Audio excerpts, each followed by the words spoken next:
Are you hip to this? If you're not hip to it and you're interested in learning more, find more information on my Facebook page right now, my personal page, Nathan Ivey. It's called Shatter. Shatter. And I'm not sure what they do, but at some point, they take whatever the most potent elements in marijuana is, and they distill it down into a liquid. And then they harden the liquid, and it looks like almost like candy. Not like licorice, but it looks like candy. It's almost like you can see through it. And I'm not sure how people take this. I'm not sure if they eat this. I'm not sure they dissolve it in water. I don't know if they smoke it. I'm not sure how they take it. But now it's being floated out there that perhaps it wasn't just like regular old marijuana that they were dealing with. Now, from what I can remember, if it is shatter, this stuff is super potent. It's super dangerous. Like, you can blow yourself up. Who wants to blow themselves up for some damn shatter? You get to the pearly gates and tell St. Peter, my bad, dog. What? But people got to do what they got to do. You know, hey, it's America. You want to take that risk? Risk reward, I guess, is worth it. But it's also extremely, extremely, extremely profitable. And this link comes from WCPO here locally. And you can look at it. It looks almost like, it's not even like peanut brittle, but kind of like that. But kind of like that, minus the peanut butter. Minus the peanuts. And that is deep. Check it out for yourself. And from what's being said here locally, apparently this shatter is all over Pike County. It's all over the place in Ohio, which Pike County is to the east of Hamilton County. Okay, just to give you some mental idea of where it is. Tracy writes, like rock candy? Check it out for yourself. Have you ever heard of this? Do you know anyone who has been dibbling and dabbling in this kind of thing? Shatter. See, that starts to paint a different picture now. And so locally, you got this thing going on where people are like mourning the victims. And, you know, if you're the victim of a murder, it's kind of like, well, you know, you feel for those individuals. I get it. But on the other hand, some people are saying, well, wait a minute, these are dope dealers.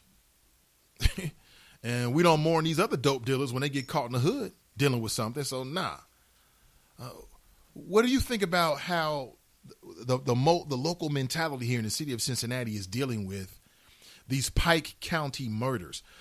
People have come to me and said, hey, look at our Attorney General, Mr. DeWine. He seems to be awfully invested. He's awfully sympathetic. You know, when the victims are, hey, I'll tell you what people are saying, are white. Or maybe it's because it's a mass murder. But that's deep. That's deep. Mike writes, like pure THC, hashish. I saw it on Drug Inc. Maybe that's where I saw it too, Mike. Reggie writes, never heard of it until now, and I'm not surprised. I don't know about it. Right. Like, you know, normal, if you're not into the drugs game, you wouldn't know about it. And again, the only reason why I had some idea about it, and it was a bit familiar to me when I saw the WCPO piece, is because I'd seen it on cable.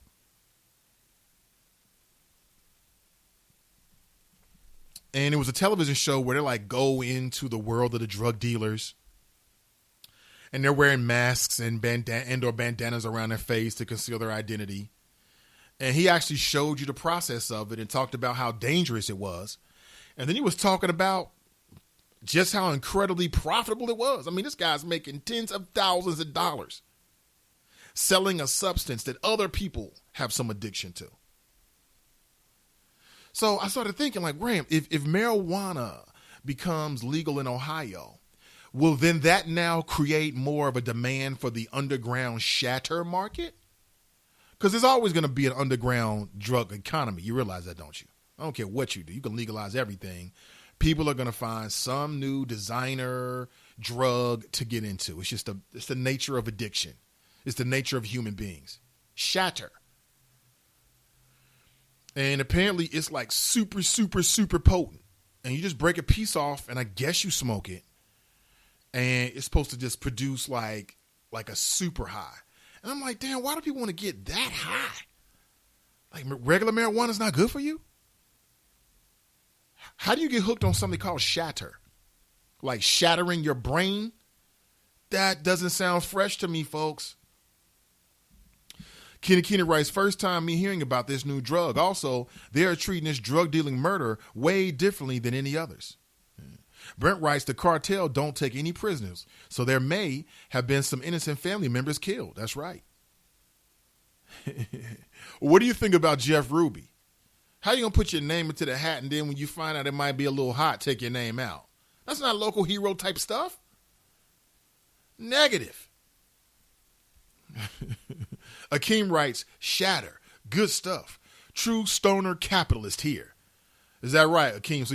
So you telling me you've actually done shatter before? If so, how do you do it? Do you drink it? Do you dilute it in your water? Do you smoke it? Okay, do you eat it? Pancakes, eggs, waffles, shatter. Grits. What do you do? Kenny writes, Jeff Ruby always puts up money for them. Uh-oh, here we go. Here we go. I've heard it. Edward writes, sounds like you can smoke it in your e-cigarette. Yeah. Rock candy. That is deep. Friend writes, Nathan, the media is doing what it does best. When it's white folks, it's a massacre. They have completely stopped talking about Paris Hummins, who was killed in Bond Hill. Right. Well, my thing is that if these individuals were involved in the dope trade, then what do we always say when someone gets killed because they're involved in the dope trade? Hey, I mean, I'm not wishing a murder or anything like that, but these are the consequences of your actions. And if you got innocent family members involved, you know whom I blame? I blame the people who were not so innocent. Why do you have your family around a shatter operation or a large-scale marijuana operation? Why are you dealing with the Mexican mafia? What the hell do you think can happen? So, you know, people out there in Cincinnati, in some cases, have very little sympathy when it's you know, dope boys in Bond Hill or Avondale or whoever. People kind of say, well, damn, you know, that's bad, but that's what happens. In this case, it's different. In this case, it's different.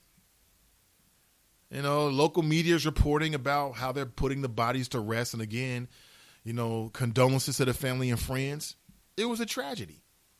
But I blame the individuals, if in fact this is true. Again, this is all speculation at this point. But if in fact it's true that they were dealing with some high capacity dope operation, because marijuana is dope as well, then the innocents are the victims of not only the triggermen, but their family members who allowed them to be around it. Period. No difference. No difference. Brent writes, Jeff Ruby don't want a fish head in his bed. He knew to withdraw that reward for his own good. Absolutely. Akeem writes, you pack it in a bowl, which is a pipe, burn it on a hot pen, like smoking opium from the 60s. Okay, Akeem. Is that what they're doing in the Zamunda now, Akeem? So tell me this, Akeem. I mean, no judgments, bro. You're a grown man. What is it like a super high? Okay. I mean, how would you describe the high feeling? Okay. Whew. Keena writes, yep, damn it. I said it. Now respect it. Now respect it. I'm telling you. Good stuff. I don't know if I want to taste something called shatter. Like, how did they get that name? Maybe because of the way that it's purchased or it's created, that it can shatter easily. Am I right here? Demon writes, Nate, I heard of shatter before. They burn it against something hot with a torch. With a torch? Kashana writes, sounds kind of crackish to me. I'll pass. Yeah, I think I'll pass too. Brent writes, like crack. I think I'll pass. Speaking of the N-word, we talked about Larry Wilmore, and I think there seems to be some consensus, at least in this chat room here, among the chatterati this morning, that Larry Wilmore, he went a bit too far, okay? It was low-brow humor. It was inappropriate. And again, everybody has their own opinion. For me, I'm leaning to that side, even though I understand the context of where they were. And he's a comedian. What do you expect? What do you expect? But I mean, there was something that was demeaning about it. Something demeaning about it. Again, I'll be honest with you. I have no problem with the usage of the N-word. If that's how you want to refer to yourself and your friends and your family members, go right ahead. I do believe that there is a difference between N-I-G-G-A and N-I-G-G-E-R. There is a difference. There's a difference. And before you say, Nate, well, hey, if you're pro N-word, then what's your problem? Yeah. But when you're in the workplace in certain capacities and certain jobs, there's certain things you shouldn't say or do. And maybe you should leave the street vernacular out of a conversation, a face-to-face with the president. That's all I'm saying. Just like I thought it was inappropriate for the president, Barry, to make jokes about crack and pies. It's inappropriate. It was a crack holocaust. Okay? It was a crack holocaust that decimated black neighborhoods. Decimated a lot of neighborhoods. It's not funny. Okay, people say, oh, well, comedians do it all the time. So now I'm supposed to treat the president of the United States the same way I would treat Kevin Hart or Larry Wilmore? No. No, the office of the president, even when there's a biracial man in the White House, should still have a certain level of dignity and integrity about it. Period. Okay? Speaking of the N-word, on Friday, I sort of took Tariq Nash to task. He went on the Breakfast Club last week and basically said that he doesn't believe in voting, but he believes in people looking at his damn videos. So I'm supposed to look at your video, but I'm not supposed to vote. It makes no sense whatsoever. And I'm not sure if you noticed or not, but each and every show is broadcast immediately to several platforms. And one of those platforms is YouTube. I've got a YouTube channel, Planet Nathan. And it's broken down into 15-minute increments. If you're a YouTube viewer, watcher, check it out. Tell a friend about it. And apparently I touched a nerve with at least one Tariq Nasheed fan. Because I'm assuming it's a brother. This individual called me out. Called me the N-I-G-G-A word.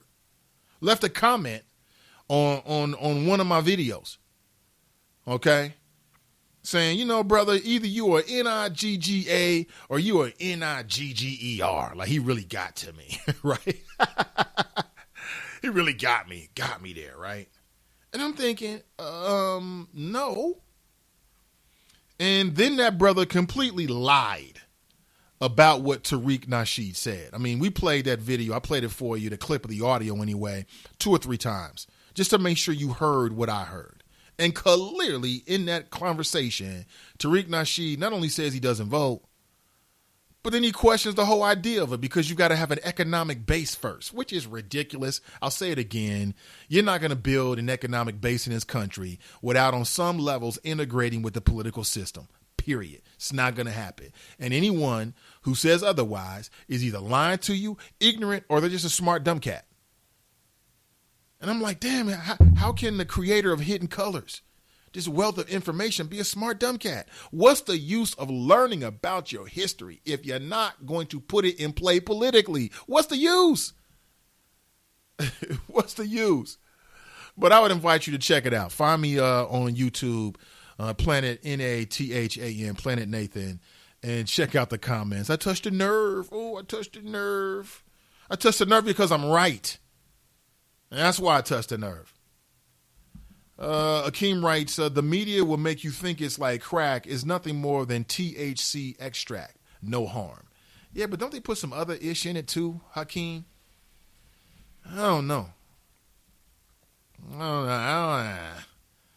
Akeem writes, it's like eating a brownie. No. Brownie's got chocolate and fudge. And this has chemicals and and high concentrations of THC.